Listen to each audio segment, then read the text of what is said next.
आणि उमेदवारी अर्ज मिळत नसल्यानं शिंदेंच्या शिवसेनेमध्ये कार्यकर्त्यांनी प्रचंड राडा घातला। अमरावतीमध्ये शिवसेनेच्या उमेदवारी अर्ज वाटपात कार्यकर्त्यांनी गोंधळ घातल्याचं चित्र होतं। एकनाथ शिंदेंच्या शिवसेनेची उमेदवारी न मिळाल्यानं कार्यकर्त्यांमध्ये असंतोष होता।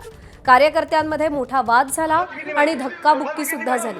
अनेक इच्छुकांना एबी फॉर्म न मिळाल्यानं कार्यकर्ते संतप्त झाले।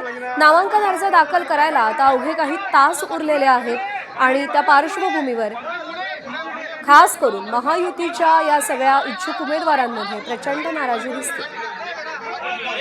प्रणय निर्माण आपले प्रतिनिधी आपल्याला अधिक अपडेट देतील। प्रणय, नेमकं काय घडलं आणि आता तरी वाद शांत झालाय का, थांबलाय का? हो प्रज्ञा, सध्या शांत आहे। झालं असं की शिवसेना एकनाथ शिंदे गटाच्या जी भाजप सोबत युती होणार होती ती युती रात्री फिसकटली। त्यामुळे स्वबळावर निवडणूक शिवसेना लढणार असं कॅप्टन अभिजित अडसूळ यांनी एबीपी माझावर सांगितलं। त्याच्यानंतर कार्यकर्त्यांची हॉटेल महफिल या ठिकाणी एबी फॉर्म घेण्यासाठी मोठ्या प्रमाणात गर्दी झाली।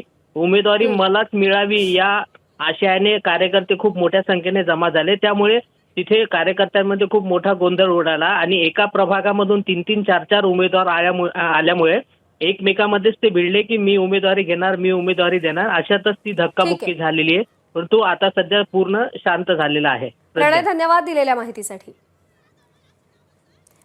आणि चंद्रपूरमध्ये किशोर जोरगेवार यांच्या आक्षेपामुळे एबी फॉर्म रखडल्याचं चित्र आहे। चंद्रपूरमध्ये भाजपचे कार्यकर्ते अजूनही वेटिंगवर आहेत। अजय सरकार, पूजा पोतराजेंच्या नावावर किशोर जोरगेवार यांनी आक्षेप घेतलेला आहे। निवडणूक प्रमुख आहेत किशोर जोरगेवार चंद्रपूरचे आणि त्यांनी 2 नावांवर आक्षेप घेतल्यामुळे एबी फॉर्मचं वाटप रखडलेलं आहे।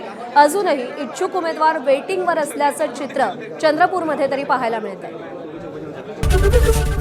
एबीपी माझा, उघडा डोळे बघा नीट।